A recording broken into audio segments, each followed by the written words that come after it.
Здравствуйте, меня зовут Леонова Светлана Юрьевна, я врач, детский кардиолог медицинского центра Аструм. Сегодня я бы хотела с вами поговорить про шумы в сердце.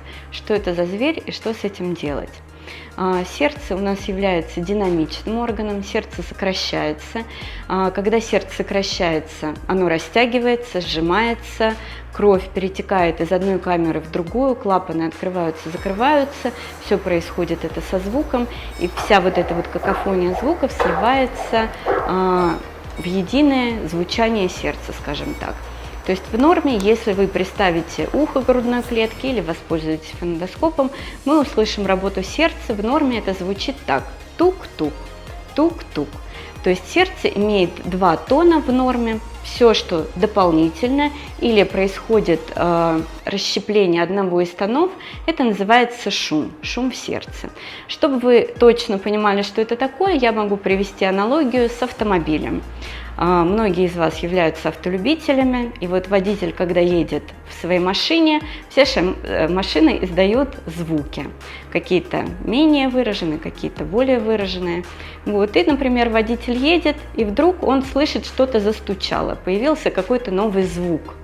Что это за звук? Некоторые автолюбители понимают сразу, поправляйте меня, если я не права.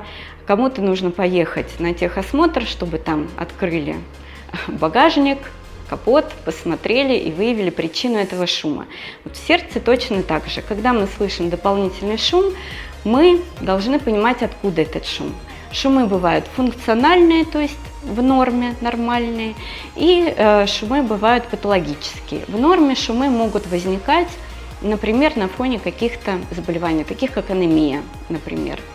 Или ребенок заболел ОРВИ, высокая температура, кровь немножко сгущается, немножко перетекает по-другому, меняются шумы, звуки, и мы можем слышать функциональный шум. Или ребенок, например, резко вырос, вытянулся, конфигурация сердца поменялась, тоже мы можем услышать шум.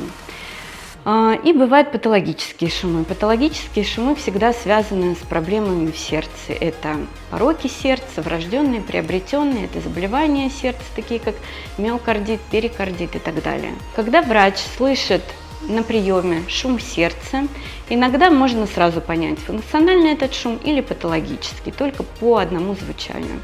Иногда дифференцировать очень сложно, поэтому окончательной точкой в понимании, от чего шум, является УЗИ сердца. По УЗИ сердца мы видим полностью строение сердца, как работают клапаны, как перетекает кровь через клапаны, есть ли патологические сбросы, пороки сердца, дефект межпредсердной, дефект межжелудочковой перегородки. Поэтому, если у вашего ребенка выявлены шумы в сердце, приходите на УЗИ, будем разбираться. Всего вам самого хорошего, не болейте, до свидания.